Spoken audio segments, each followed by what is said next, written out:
दोस्तों, जैसे आप लोग जानते हैं कि यहाँ पे हम लोग हॉस्टल वायरिंग करवाए हैं। जैसे 5 फ्लोर का हॉस्टल वायरिंग है, जिसको हम रूम नंबर 1 या फ्लोर नंबर 1 से डिनोट कर दिए हैं।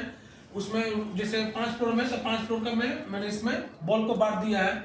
और यहाँ पे आप लोग देख रहे हो कि मैंने 5 को बॉल लिया है और 6 स्विच है। ये स्विच 3 फेज का स्विच है, जिसमें आप लोग जानते हैं दोस्तों कि ये वाला जो स्विच आप देख रहे हैं, ये स्विच इससे अटैच रहता है नीचे वाला से, और इसी तरह नीचे अटैच ये यहाँ तक गया है। और ऊपर वाला दोस्तों जानते हैं कि जो 2 वे स्विच रहता है या 3 वे स्विच रहता है, तो ये जो होता है इसका लेमिनेटेड पत्ती इस दोनों से क्या होता है, कनेक्ट रहता है। क्योंकि मेन स्विच आपका ये है, इसको अगर आप चाहिएगा तो इसको आप कनेक्ट कर सकते हैं, चाहिएगा तो आप इसको नहीं भी कर सकते हैं, मेन स्विच के काम है। तो मैंने इसको इंडिकेट करने के लिए बता दिया कि ये जो है इस दोनों से क्या होता है, लेमिनेटेड पट्टी स्विच का सटा हुआ रहता है। आइए दोस्तों, जैसे हम लोग जानते हैं कि यहाँ पे हम लोग मेन स्विच दिया है, जो हॉस्टल वाली में मेन स्विच का काम करता है, इसको मैंने फेज को यहाँ पे इंडिकेट कर दिया है। जैसे यहाँ पे फेज का इंडिकेट किया है, तो यहाँ पे मैंने जितना भी आपको रूम के हिसाब से मेन स्विच है इसको हम इंडिकेट कर दिए हैं, और फेज को क्या किए हैं, दोहरा दिए हैं।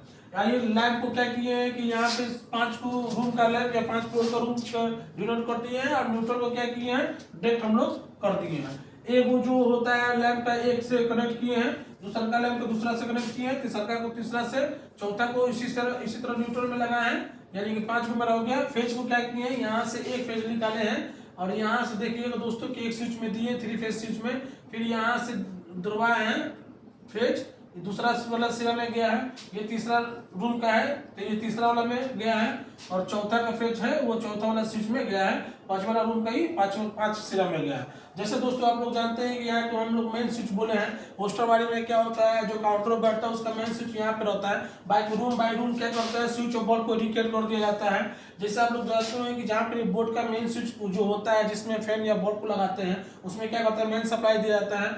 जैसे आप मेन सप्लाई को ऑफ कीजिएगा तो सबका घर कनेक्शन क्या होता है, कट जाता है, जिसको केवल क्या करते हैं कि स्विच से कनेक्ट किया जाता है। दूसरा नंबर बात रहा है कि अगर आप कोई भी आपको रूम का बॉल ग्लो करना होगा तो मेन स्विच का ऑन होना बहुत जरूरी है। जब तक मेन स्विच ऑन नहीं होगा तब तक किसी भी रूम का बॉल ग्लो नहीं करेगा, नहीं चलेगा। अगर बाय द वे मान लीजिए कि आपको 3 नंबर स्विच, 3 नंबर या 2 नंबर का फैन को चलाना है, तो क्या करना पड़ता है, मेन स्विच ऑफ करना है। जैसे आप 3 नंबर बॉल को टिपिएगा तो 3 नंबर का बॉल जलेगा। अगर आप 5 नंबर का टिपिएगा तो 5 नंबर का ग्लो करेगा। अगर आप 2 नंबर का टिपिएगा तो 2 नंबर रूम का ग्लो करेगा, और 1 नंबर का टिपिएगा तो 1 नंबर का ग्लो करेगा। उसी तरह दोस्तों, जैसे ही आप मेन स्विच को ऑफ कर देते हैं, कोई भी बॉल ग्लो नहीं करेगा। और इसमें यह है दोस्तों कि जो भी आपको बॉल को ग्लो करना है, उस नंबर के स्विच को टिपिएगा, वो क्या होगा, बॉल ग्लो करने लगेगा। तो आशा है मुझे दोस्तों कि आप लोगों को ये वीडियो समझ में आया होगा। अगर समझ में आएगा तो लाइक एंड सब्सक्राइब कर दीजिएगा वीडियो को।